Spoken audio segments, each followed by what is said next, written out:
Seigneur nazana esenga okuta na biso no lisusu na pokwa na lelo nga kombo na nga Jeannette Chouchou Mbongo Kopashi naza moko ya ba journaliste na kati ya radio télévision Mwasi Nde Losambo.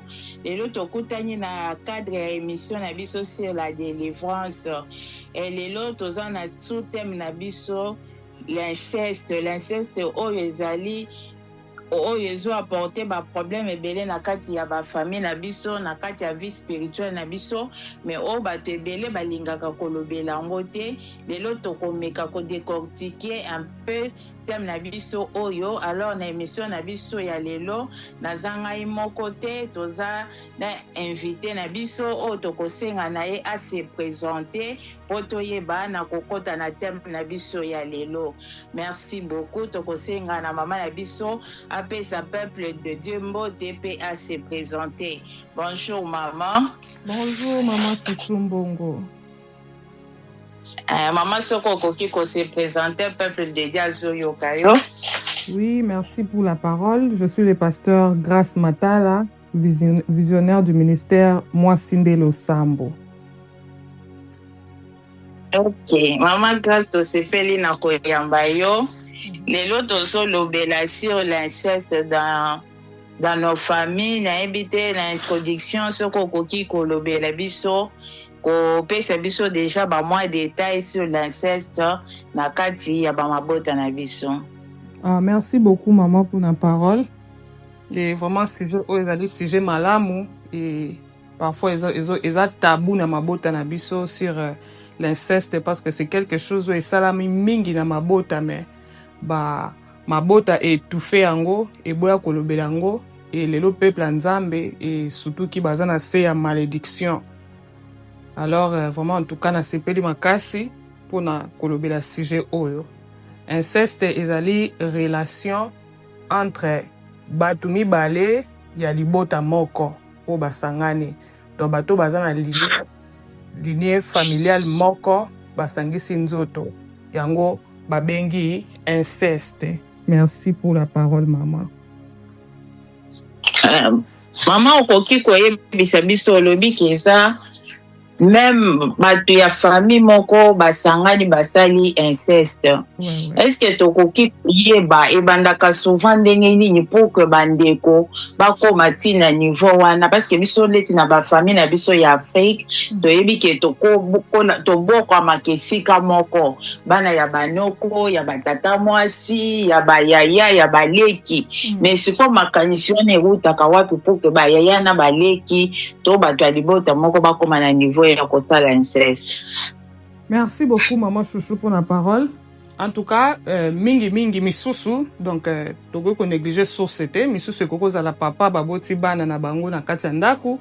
Alors peut-être bana bazomona o ezo leka na kati ou bien soit ba parents balala kana bana na bango et qui esma bana basi ba koli ba komi peut-être évoluer na makanisi ba moni o ba parents bazo sala et ba ke ko pratiquer ango d'une manière peut-être inofficielle entre bango ils appellent ba cause mususu donc na kati ya mabota donc bana ou ba yebi kité bazaki na âge inconscience ba moni ba parents ko pratiquer quelque chose et bango pe na bomwa na nyonso na ignorance nyonso ba ke ko pratiquer ango misusu pe na kati ya mabota mususu ko mona batu baza ba adulte o bazali vraiment conscient et consciente et arriver que bango ba se décider ba passer dans acte sexuel tout en étant conscient que ils allaient le soumo. Donc c'est un peu ça. Ils en ont plusieurs causes où ils allaient justifier inceste, voilà. Donc au dépendre si qu'on a conteste nini o biso to kolobela. Merci beaucoup. Siko maman tolingi toyeba est-ce que ba inceste nyonso ezalaka po kolobi neti bana mususu baza na état ya inconscience bamona kata mususu ba parents to ba mikolo mususu bazosala bango pe bake ko pratiquer sans que baye bake makamo bazosala et ko apporter bango malédiction plus tard. Olobi pe lisusu keza na ba oyo baza déjà badite basali yango consciemment. Est-ce que ezalaka pe problème moko spirituel ou bien ezalaka parce que nous savons que chez nous en Afrique bandeko bakoki kolinga te mais ceux qui bakomi ti na niveau wana est-ce que c'était un problème spirituel to eza kaka ki ezalaki normal balingani na bango bakomi ti na niveau wana? Oui, merci beaucoup maman Chouchou pour la parole. Oui, au fait, nyonso d'abord ezalaka guidé na spiritualité. Donc mutu musu ko koya na likamo yo sali okanisi que oza osali yango peut-être consciemment ou bien soit osali yango consciemment, or tu as été poussé par un esprit, un envoûtement et sali que mutu azala envoûté afin que ba koya na acte wana.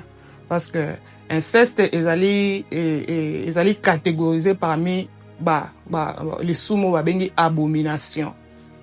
Ils sont vraiment condamnables dans la Bible. Donc, inceste est dans la catégorie abomination. Et ce qui est dans le livre de Lévitique, je pense que Lévitique 18, que non, tu ne coucheras pas avec ta proche parente.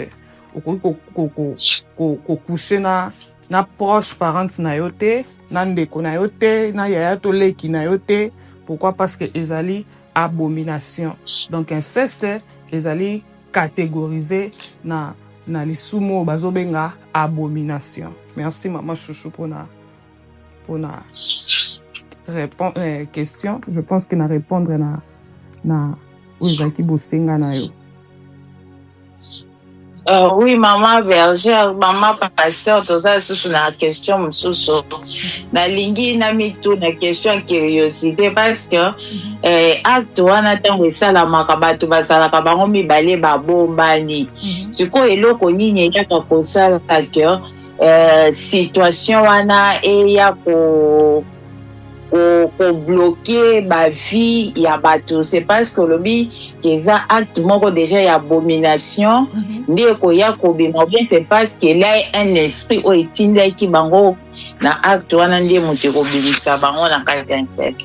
Alors tant que déjà beaucoup na kati ya bosali eloko lisumu ezali eza abomination, vous avez activé eloko babengi malédiction. Alors quand quelqu'un est maudit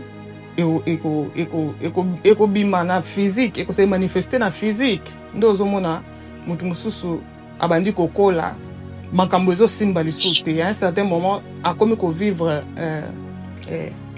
yé peut-être benga ngoza ba combat, comment nazo bala te, comment nazo bota te, comment makambo ezo simba te. Oza aza na l'impression que tout nyonso oya ye ezali bloqué, makambo ezo simba lisusu te.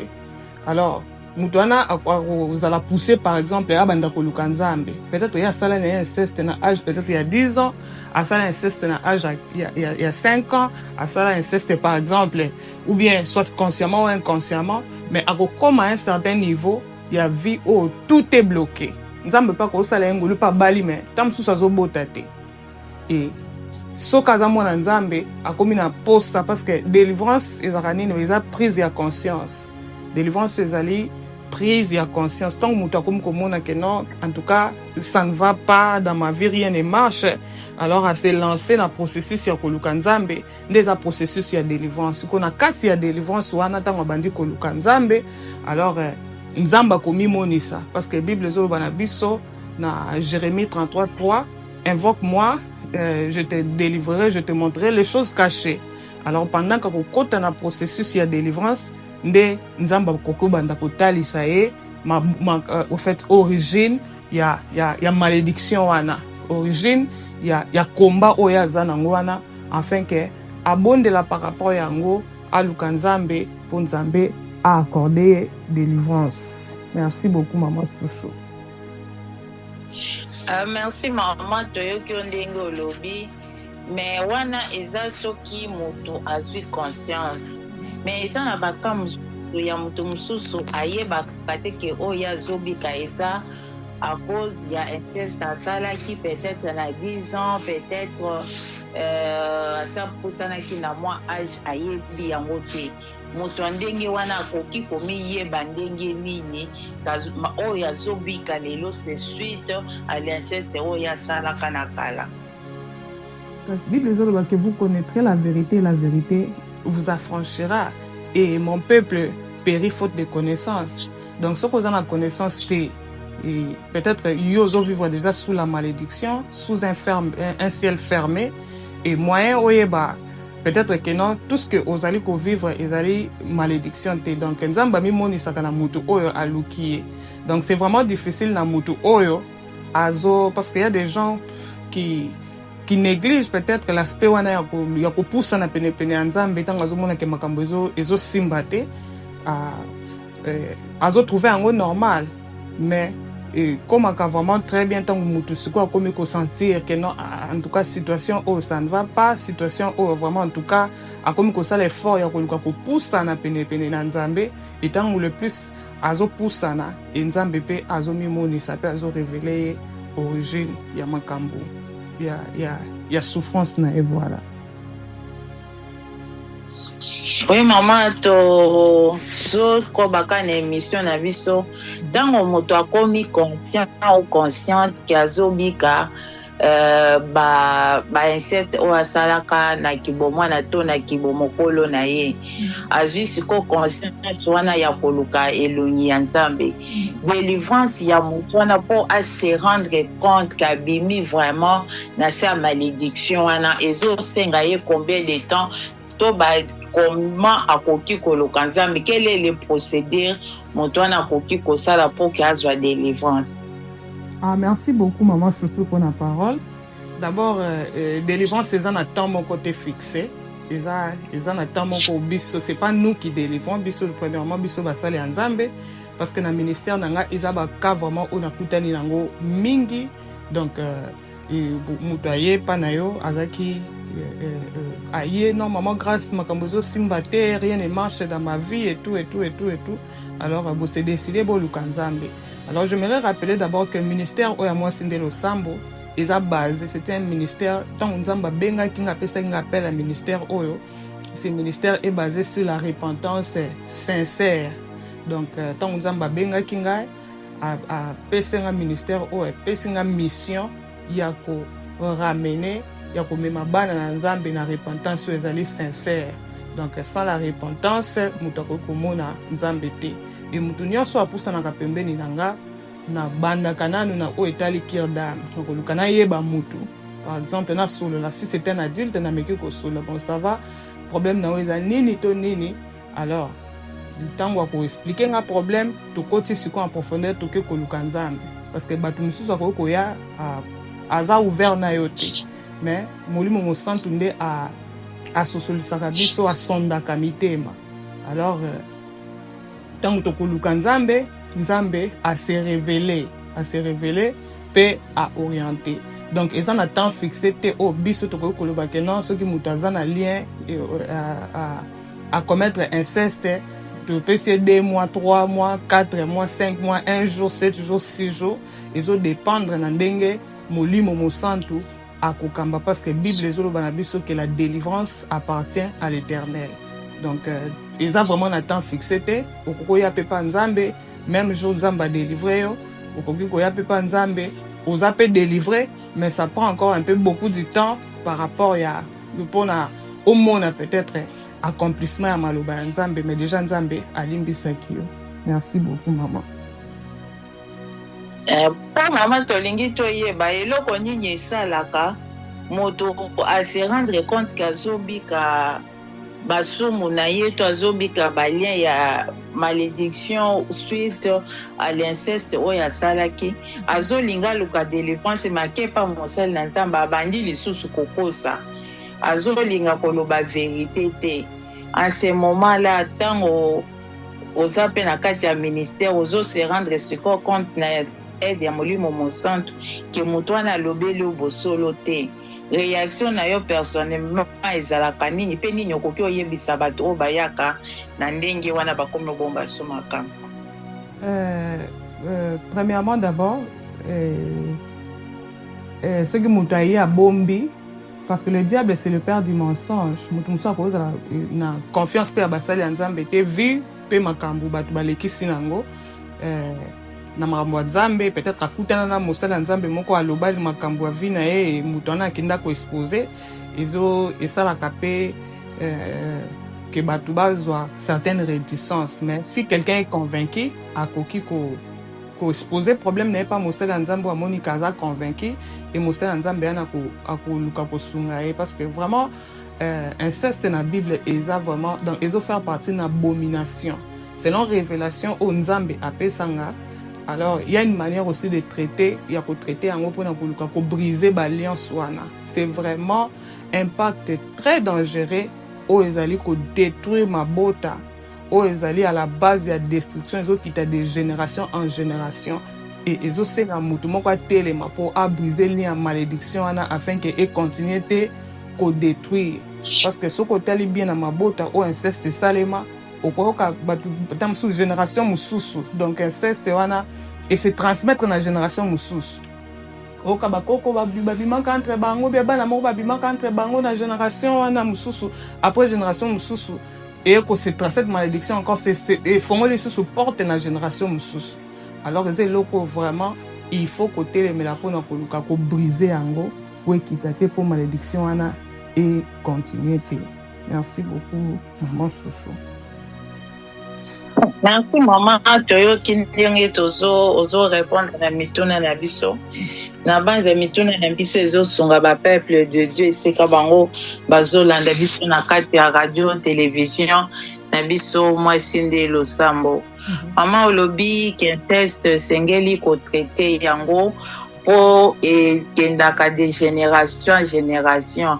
Depuis que Bible lui bisaka biso que malédiction et landaka tina 4e génération. Alors de éviter to ko koki ko expliquer biso ndenge nini bakoki ko traiter ba inceste na kati ya famille pour que makamane se répétaka lisusu te. Quels sont des codes nani sengeli na biso ko sala vraiment nini? Ah, merci beaucoup maman Chouchou pour la question. D'abord, comment traiter malédiction? Bible zoloba d'abord, venez à moi tel que vous êtes. Sans exception, sans argent, il va nous donner l'eau de la vie. Donc, tant que tu as une imperfection, ils ont les sous mon côté le connaît ça ban nzambe ils ont les sous mon côté eux kolekela nzambe na mayele ou bien kolekela nzambe na makasi yana les sous moto oso sali nzamba beti maboko bi mwana aza expert non nyonso o tokoko kutana na se mokili o c'est salema Bible lobelango to mona Sodome na Gomorrhe il y a eu des pratiques o kutu nzamba bomelaka mokili il y a eu des abominations mais Bible zoloba à tous ceux qui l'ont reçu. À tous ceux qui croient à son nom, il a donné le pouvoir de devenir enfants de Dieu. Et le plus important d'abord, ils allaient donc ceux qui kawan salemi d'abord na kati libota, il faut que vérifier d'abord est-ce que libota wana famille wana ou bien mutu wana ayebi d'abord Yesu lokola mokonzi pe mobikisi accepta Yesu lokola mokonzi pe mobikisi et soka lekine étape wana et koyeba ceux qui est né de nouveau et c'est très très très très important.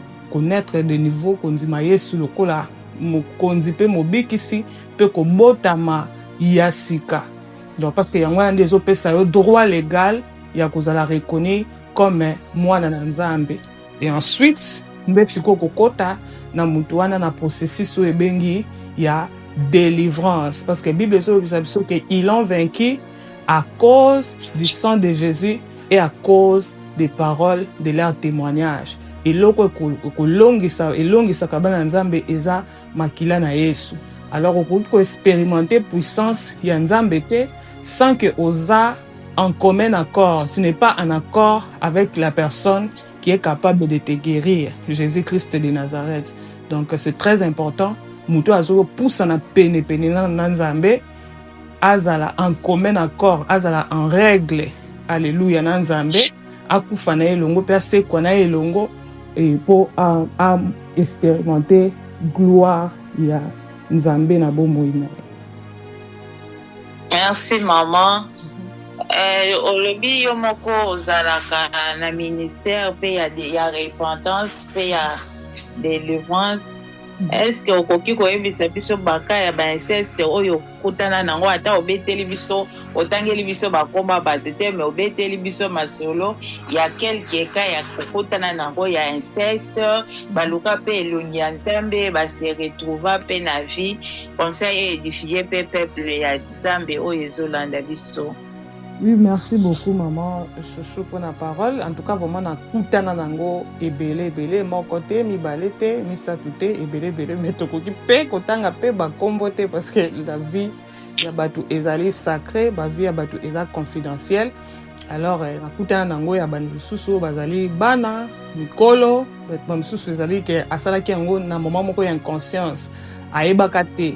Mais akomi mukolo, akomi na ba âge peut-être tant mosusu ya kobala, akomi ko remarquer que makambo eza vraiment bloqué. Peut-être yé azo se mettre na ko accuser ba parents te, ceux que loko ezali eza famille, eza tant mosusu batu bazo lokanga, batu bazo sala boye. Vous savez, maman Chouchou, tant nga na bandi ko luka nzambe, tant na bandi ko luka nzambe et tant nzamba bengi nga na ministère. On a bandit vraiment coopérer. J'étais en train vraiment d'opérer un miracle dans le domaine de guérison. Et un jour, dans la ligne à Boutou, nous avons dit grâce. Est-ce que tu sais que malgré l'onion sozo sala, yo soko kufile lo okota lo late. En tout cas, ça m'avait beaucoup scandalisé. Nazaki vraiment scandalisé à l'époque. Nazaki na Koweït et na lela na Boutou, na lamuka na Boutou après d'autres na bandi kolela. Na bandi kolela na bandi olela enzamba ebisingi na bandi kolela na jo revendiquer panzamba benzambe je travaille je te sers nazo salela yo na ba condition na mboka barabe et nazo kendo sa ba prière na batu au fait mais pourquoi lelo ngaso na kufi na kota lola te enzamba ebisinga lobi repentance alobi na ngamoko alobi tu dois confesser tu dois te repentir. Parce que lelo, ceux qui n'ont opéré, ceux qui n'ont sala ba miracle, nanzela na yo, c'est pas parce que yo moko za mo santo, mais ceux qui n'ont sala ba miracle, c'est parce que o invokaka kombo nanga. Mais yo moko kati na yo, ozana makambo, il faut qu'on réparer. Alors na pesi au ministère, où ezali ya repentance. Na pesi au ministère, où ezali kokeko sa peuple nanga. Peuple nanga ba se repentir, ba bongo la mitema. Et dans le ministère na yo okokuta na plus na batu oyo baka oyo ezali mingi oyo ezali ya ba inceste baka oyo ezali ya ba mari de nuit ba phénomène wana ebele okokuta na nango mais batu nyonso koyamba batu wana ba fongola mitema batu wana ba se repentir. Bible lobi que repentez-vous afin que le temps de rafraîchissement vienne. Awa na groupe moi signé le sambo temps ya rafraîchissement ezali lié na repentance sincère. Donc pour mon loboko ya nzambe na nzela ya ministère et appel au nzamba pesinga bato bayaka avec un cœur ouvert bato bayaka ba pesi nzambe oya ya mwasi nde lo sambo confiance na kofungola motema. Et en tout cas ce sont des gens ceux qui baye baumelaka te na processus de délivrance. Ils ont bato misusu ko dépenser l'énergie mais tellement que tant wayaki a bombi o ezali le sumo ye moko ayebi kasala ngo toza banzambe te toza banzambe te nzamba za souverain okoko sala na moto prière a révéler comme pas révéler te donc nzambe aza souverain mais ce qui moto ye moko aye a facilité basali ya nzambe a facilité mosala ya nzambe ke tala makambo eleka na vie nanga na manto o nzamba pesi na manda o nzamba pesi mosa nzamba na ko pesa yo pe comment on appelle ça ko pesa yo programme moko oyo kokolanda selon inspiration molimo mosantu a diriger pour na processus ya délivrance na yo. Merci beaucoup maman. Mais je me dis que na kutani na bakawana ebele o bazaki ouvert bamona loboko nzambe bamona vie na bango ko changer. Donc ce que je pourrais dire donc 6 sur 10 ce que ça qui sur 10 personnes o bazala ouvert au moins 5 to 6 bamona loboko nzambe ici qui m'a parlé tout à l'heure et nzambe va mettre il y a temps sur la circonstance donc c'est un peu ça. Ok, merci beaucoup maman.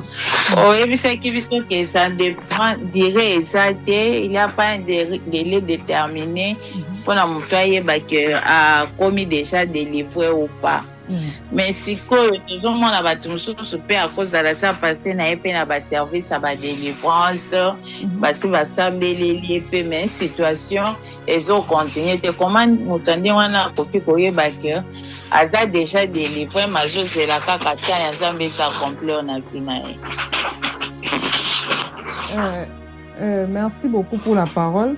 Moto azozela par exemple ta ya nzambe nzambe akobanda oloba na ye par exemple nzambe akotya kimia moko na motema na ye donc moto aza na komba oyo azoleka par exemple na moment moko ya désert na moment oyo nzambe azoéprouve ye na moto aza na komba parce que aza na kati peut-être ya sous ya malédiction là komba c'est pas ezalaka ndenge moko te nayebi te soki ozocomprendre. Donc moto azoleka peut-être na désert moko azoleka moment moko nzambe azoéprouve et enfin que temps na ye s'accomplir na pesa exemple pour na Job il y avait un temps précis donc abandé koleka na épreuve na moment moko ya épreuve mais épreuve na ye suka eyaki kosila et nzambe akozaki na kati ya gloire ozomona mais mutu oyo azali na kati aza sous la malédiction na traité eloko wana to be soit ayaki asali neta mosusu confession ndambo mu makambo mosusu abombi na ye donc aza na bamambo ebele azobomba na kati ya motema na ye omona ke masumu oyo azobomba ezoconstitue lokola blocage pourquoi parce que Satan kobanda kotelemela wana soki totali na livre ya Josué le sacrificateur na livre na histoire ya Josué le sacrificateur plutôt Josué le sacrificateur apusani penepene na nzambe mais Bible elobi Satan y abandi ko réclamer ye. Josué azaki kutu mosali ya nzambe, c'était un sacrificateur. Dans sacrificateur, on sous-entend que c'est un pasteur, c'est un enfant de Dieu. C'est un enfant de Dieu, mais Satan y abandi ko rappeler ye. Donc il y a beaucoup de gens moni ayaki na ye, azana posa ko luka nzambe. Donc alingi o nzambe azopesa, malingi te ko se repentir. Alingi lipamboli, malingi alingi na ye te ko se repentir, aza fermé, aza bouclé. Or Satan kutu azosepela ke o avoué te parce que afanda na lisumu wana banda ko réclamer yo que non olongolaka par exemple zeme obimaka na yaya na obimaka na leki obimaka ça. Donc il va s'asseoir sur ton péché et il va commencer à te réclamer ta bénédiction. Mais eloko esala que Josué le sacrificateur amona loboko nzambe ezaki donc c'était la grâce au fait. Donc il a trouvé grâce nzambe ange asengi baba longola ye elamba wana ya mwindu omoni. Donc c'est un peu ça ce que je pourrais dire. Donc souffrance ya mutu po azoleka na épreuve ezalaka na durée moko déterminée mais na moi expérience mokie o nzambe apesi biso na ministère eza mutu mosusu omonake makambo ezosampire makambo esoko olandeli mutu wana oyoka apres esusu o mama nabosanaka eza esu na likambo moko nasalaka mama nabosanaka osanti ke mutu azobimisa babrèche malembe. Donc il y a des gens oyo aye na ministère alobi nano ndambo o mama tala vi nanga alobi mokie après 2 ans tamsu bosali su prière asimbami aye kobimisa or lié moko nde azalaki à la base ya blocage ya vie na ye moko. Donc vraiment peuple eloko na kosenga na peuple ya nzambe na baka wana soko pusani penepene ya mosala ya nzambe luka mosala ya nzambe oyo d'abord aza sérieux oyo kopesa confiance oyo oyebi ke d'abord likambo no ekotikala confidentiel afin ke osolola na ye vraiment très très bien et Nzambe a révélé comment beaucoup traiter cette malédiction wana. Parce que au-delà peut-être tam susuyo oyoko lukaka Nzambe parce que omoni ke makambo eza bloqué, omoni ke voyage eza bloqué, omoni ke libala ça ne va pas bani ba boya yo, mais au-delà nyonso tokoluka na se ya moi oyo nous allons rendre compte au Seigneur. Mais il a rappelé kaka mutu moko que Jésus revient bientôt après le mariage, après le voyage, après je ne sais pas, après tout ce que nous pouvons chercher dans ce monde, toko rendre compte na Nzambe. Et où est le plus important, c'est d'abord koluka royaume des cieux. Parce que Ecclésiaste azoloba que vanité de vanité, tout est vanité. Donc tout est vanité dans ce monde, nyonso koleka. Ba voyage koleka, mbongo koleka, mituka, tout ça, ba gloire nyonso toko kuta na sa mokilo koleka. Mais le plus important, relation ya biso na Nzambe, relation ya biso, parce que Bible bezo ba biso na livre Apocalypse, lavez vos vêtements afin d'avoir part à l'arbre de vie. Donc le plus important ezali kobongisa ko garder bilamba na biso pembe pour na to hériter bokonzi ya lola. Merci beaucoup maman Chouchou. Oui, bien aimé dans le Seigneur, toujours continuer mission na biso na maman pasteur de grâce. Vous okandinga zo répondre na bamituna na biso. Vous okake deux fois okomona sœur azolela alobi na pasa na ba délivrance na pesa ba dîme na pesa ba action de grâce nyonso basengaka na église nga na pesaka me vie na nga ezochanger te depuis na banda koluka libala, depuis na banda koluka kobota, depuis na banda koluka mosala, depuis na banda koluka voyage nazozwa te, situation na nga ezochanger te. Bien aimé, eza te ke oluka délivrance basambelela yo mabe, eza te ke délivrance olukaki ozwaki yango na ndenge esengeli te, mais c'est parce que yo moko fongolaki motema na yo te, c'est parce que yo moko oyebisaki nzambe nyonso ya yo te, yango wana ozomona des fois makambo ozo échanger te. Yango mama azopesa toli ntango ozopusa na pembeni ya mosali na nzambe, zala na confiance na mosali ya nzambe esika o wapi yo opusani, mpe zala atire ke ntango nazoyebisa mosali na nzambe makambo na nga oyo asambeleli nga mpe na kozwa biyano mama, parce que toyokaka bato ebele bazose plaindre, tosali nyonso tosali mingi na baeglise, délivrance ezozwama te. Question na ngai eza lisusu, est-ce que eza ke po basala nzambe wana basambelelaki bango bien te, bazalaki na nguya te, yango bazwaki délivrance to bazozela temps ya nzambe po ekokisama na vie na bango? Merci maman Chouchou, vraiment merci pour cette question, elle est vraiment très pertinente. Il n'y a pas, pour Nanga, dans le bar toujours, il n'y a pas un grand homme de Dieu, il n'y a qu'un grand Dieu. Il y a un grand Dieu. Dieu peut agir même dans un petit homme, voilà, au monde. Donc, Dieu peut agir. Nzambe, Azanzambe. Donc, il y a pour Nanga, dans le bar, il n'y a pas un grand serviteur de Dieu, il n'y a qu'un grand Dieu. Alors, on ne peut pas limiter. Donc, le fait qu'il y a qu'une église, automona bato, aza awa, atiki pasteur na ye, etam susu. L'église a moqué à qui na pasteur, l'église a monene, à qui oluka délivrance. O kuna babimisaka boy, kuna basana boy, partout place à balou qui vient et peut changer te. Changement d'abord, il faut yo mokona. Nous a pris à conscience il y a yo mokona. Changement, il faut bandana yo mokona nous. Pour ça la repentance. Où ils allaient sincère.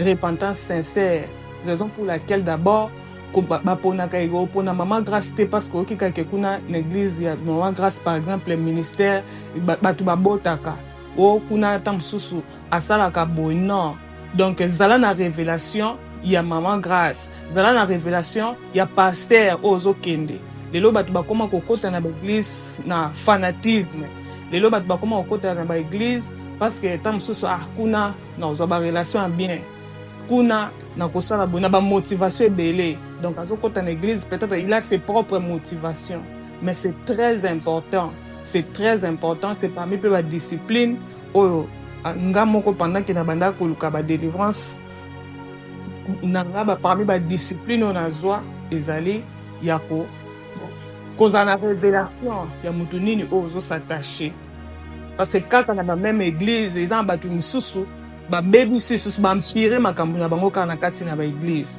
ozomona.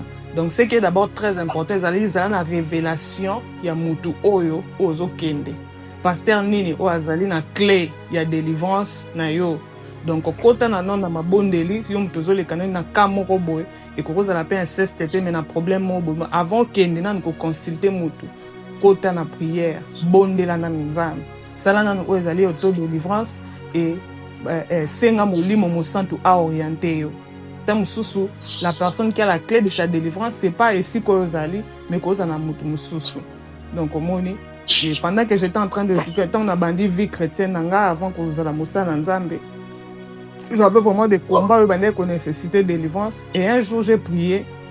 Donc, moi, je croyais qu'il y a une église qui est pasteur à la bonde. mais na nzela ya le sambo tant na bondeli zamba ekoloba na buta la kisi un pasteur, ce pasteur était même azaki handicapé. Et pasteur ana bi nga bi ke clé à délivrance na yo et nzamba yebi singa bi ke clé à délivrance na yo za na maboko ya mutu wana. Et je suis parti chez ce pasteur, il a prié pour moi et depuis là j'ai eu l'envol. Donc Luka Moussali Nzambe était parce qu'il parlait bon français, parce qu'il enseigne bien, parce qu'il fait des miracles, mais s'attacher na Moussali Nzambe na révélation. C'est très très très important. Merci beaucoup maman Sissi. Maman tolingi toyeba, est-ce que autodélivrance eza fait vraiment un impact ya na vie ya mwana na Nzambe? Est-ce que mwana na Nzambe akoki komisa parce qu'il y a des autres qui bazalaka na difficulté ya kose confier ye moko azomona gravité ya likambo na ye azokoka kobeta yango lisolo te. Est-ce que moto soki amisali autodélivrance akoki pe kozwa délivrance totale na vie na ye? Bon, là, je réponds selon l'expérience que j'ai. Et d'abord, je dis toujours que yomoko obima na okoko obima na prison na omoko te. Na yomoko obima na kati ya prison na yote. Je sais pas. Hein? Oko s'en sortir, on appelle cet exemple Paul na Silas, ils étaient dans la prison. Au fait, il fallait, quand ils ont prié, il y a une main extérieure de qui bimisa bango na place au bazali. Donc, autodélivrance, d'abord, c'est important. Il y a des gens qui ont aussi prié et Nzambe ayanoli bango à l'immédiat. En tout cas, il y a des cas pareils. Mais, dans la majorité des cas, Dieu toujours envoie quelqu'un ou a mandaté pour nous bimisa na kawana. Donc, l'autodélivrance, c'est très important parce que tu dois d'abord toi-même prier. Bana Nzambe bana sens à prière te. Bana Nzambe ba yebi susu ko senga Nzambe te. Ko senga ko luka Nzambe te. Donc moi moindre loko déjà kimi. Or, fuka mananu bondela. Tu vois Anne, elle était stérile.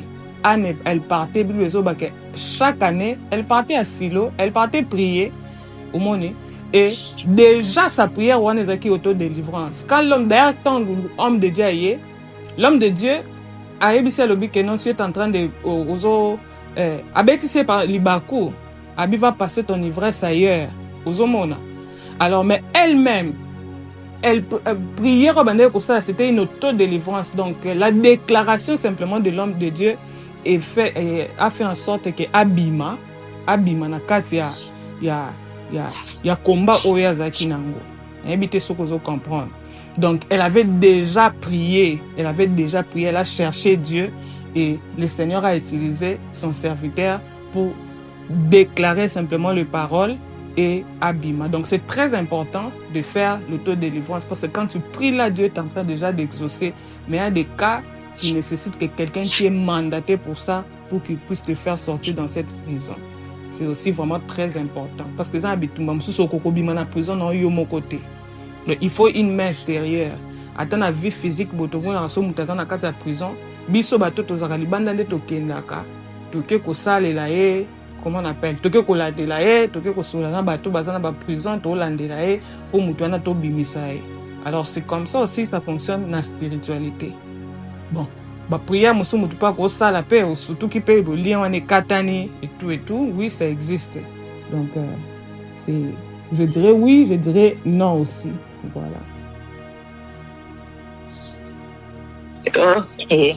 Sikoyo ezotenga attitude nini mwana na Nzambe akoki kozala nango ntango azotraverse ba période ya ba épreuve parce que bato mosusu devant ba épreuve okomona atiki na ye alobi nasambeli mpe mingi namoni mpe réponse te atiki mosusu mpe atiki akoti na ye na kati ya bamakambo mosusu ke attitude nini mwana Nzambe akozala nango pour que alonga na ba période nyonso wana. Dans la période d'abord la délivrance et attitude mwana Nzambe akozala nango eza d'abord patience kokatela Nzambe limite te.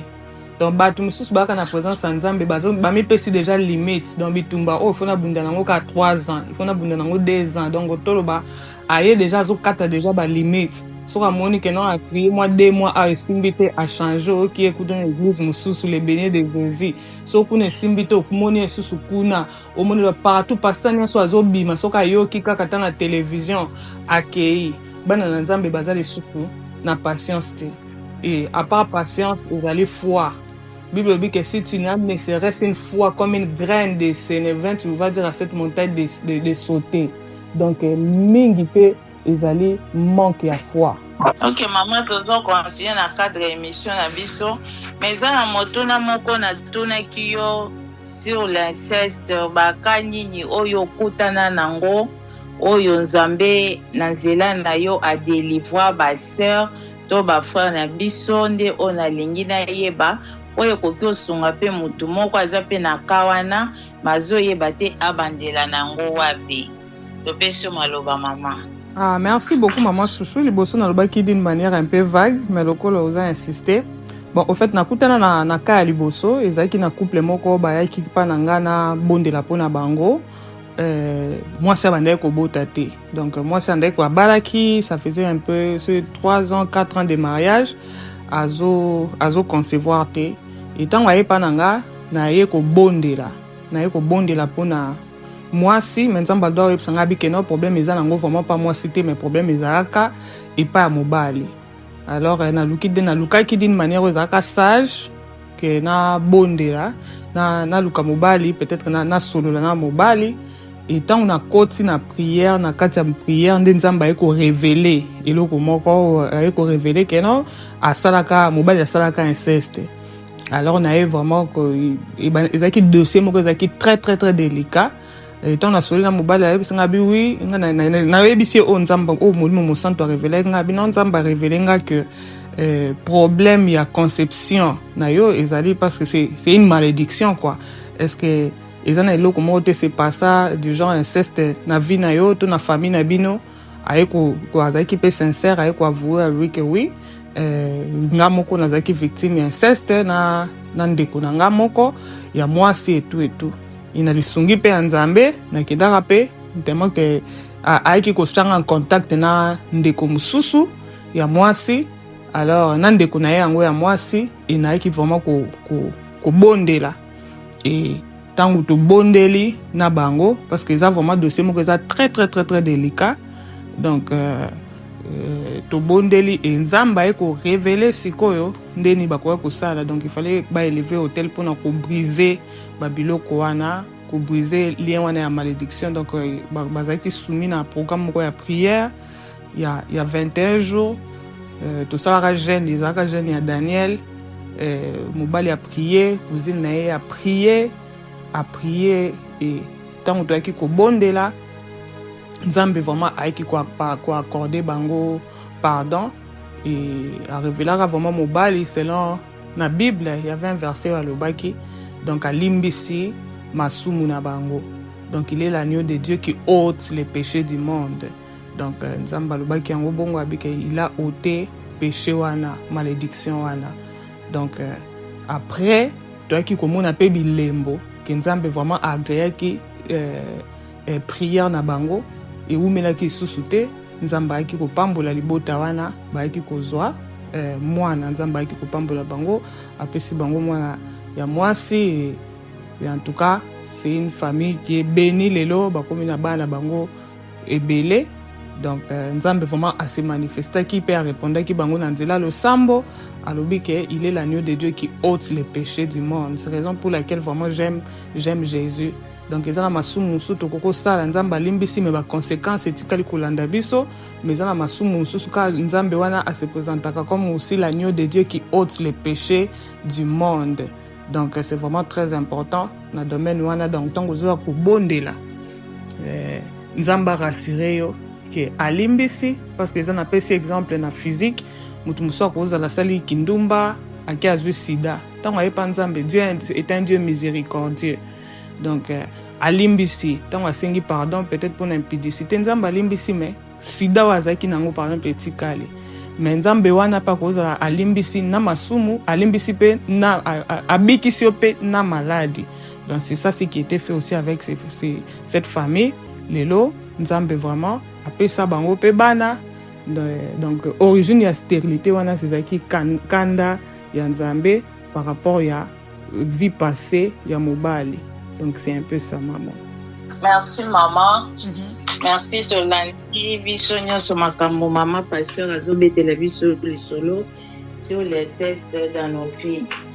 C'est pour maman topesi biso ata adresse ya église te esika nini tokoki kokende bato balandi soki moto aza na mposa kokutana na yo opesi biso bacoordonné na baadresse po toesunga mpe peuple de Dieu. Mwasi nde losambo tozali na Washington, Seattle, nde ezali siège na biso général, et tozali pe na Kinshasa. Donc nako préféré plus kopesa numéro, donc mutu nyonso kozala na nini, et puis toza na groupe moko tobondelaka ya bamama, ezali groupe ya WhatsApp.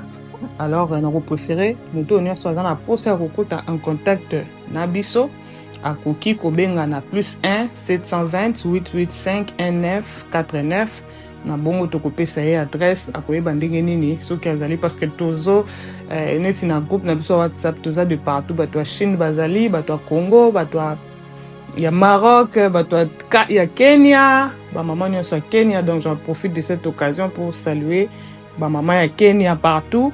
Donc nous sommes un peu partout dans le monde. Alors tosanganaka wana tobondelaka et nzambe vraiment alekaka na ko se manifester. Donc c'est un peu ça, maman. Le deuxième cas, on nzambe pas c'est là ko sunga pe mutu. Donc on est là vraiment inceste, mais ils équipent parmi l'abomination, parce que la Bible est dans le livre Lévitique 18 que tu ne verras pas la nudité de ton père. Alors il y a que ça les mes aberreurs te reprochent vraiment mingi na ba parents à un certain âge. Moi na akokoya sous komona nzoto ya maman na été to ya papa na été.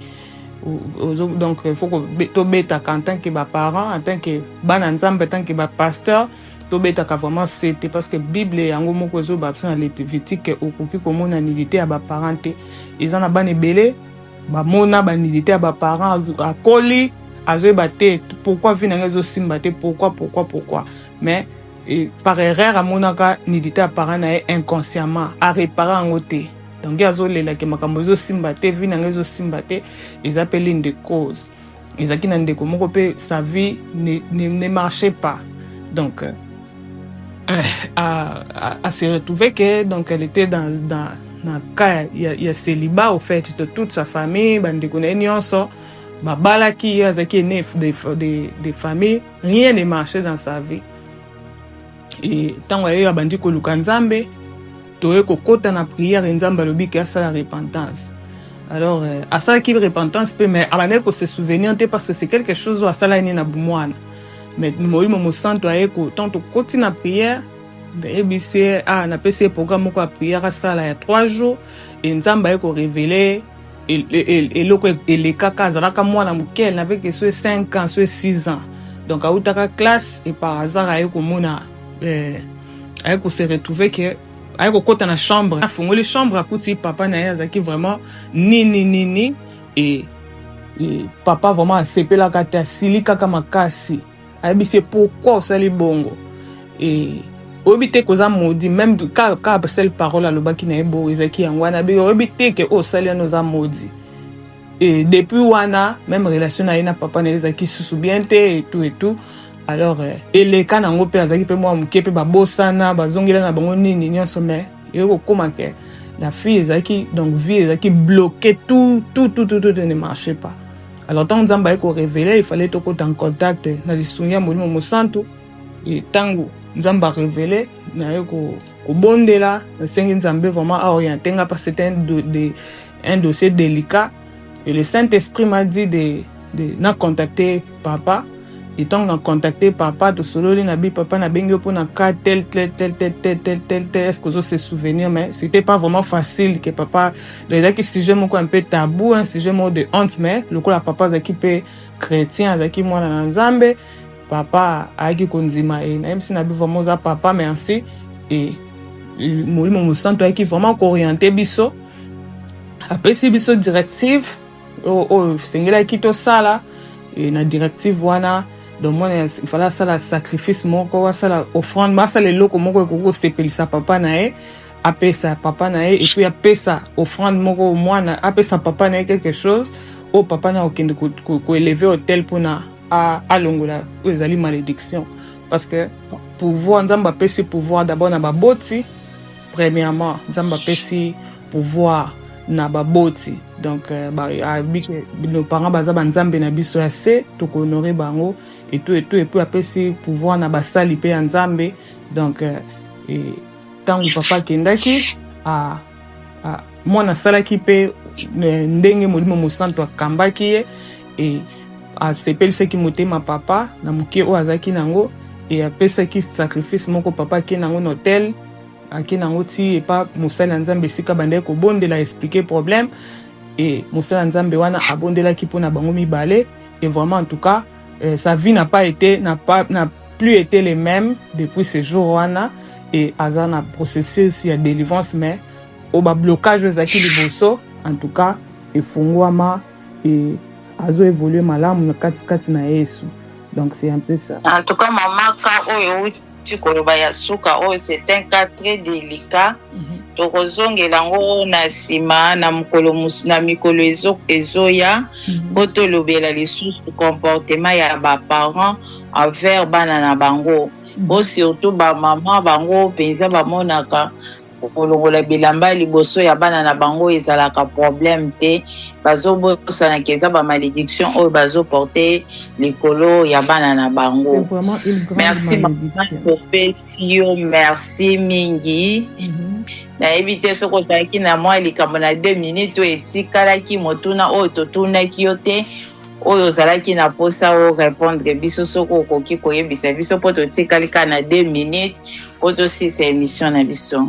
Non maman naza vraiment na motuna te je pense que ozalaki clair et na lisungi ya nzambe mpe to répondre mais soki eza na motu mpe oyo acomprendre te akoki mpe kaka korelance biso na plus 1 720 885 1989 tokorépondre na mituna na bino. Donc nous sommes là pour vous écouter, vous orienter et prier pour vous. Merci beaucoup maman chouchou. Merci beaucoup maman pasteur Grace Matala. En tout cas tozalaki na esengo makasi ya koyamba yo. Merci pour la disponibilité otiki ba occupation na yo o sepeli ko répondre na émission na biso. Peuple de Dieu to sepeli to banzi ke boyoki biso na onyo so tolobi na esika oyo. Soki boza na mituna boko répondre boko tuna biso bokobenga biso na numéro oyo mama pasteur apesi okozwa babiyano na mituna na bino nyonso bokotuna ye tosepeli nzambe ya pambola bino nyonso nzambe azala na bino nyonso tokutani na bino mbala nsima na sujet na biso mosusu na compte kaka ya émission na biso la délivrance sur la délivrance nzambe asunga biso nyonso. Bye bye kimia na mabota na biso na kombo na Yesu. Bye. Bye bye.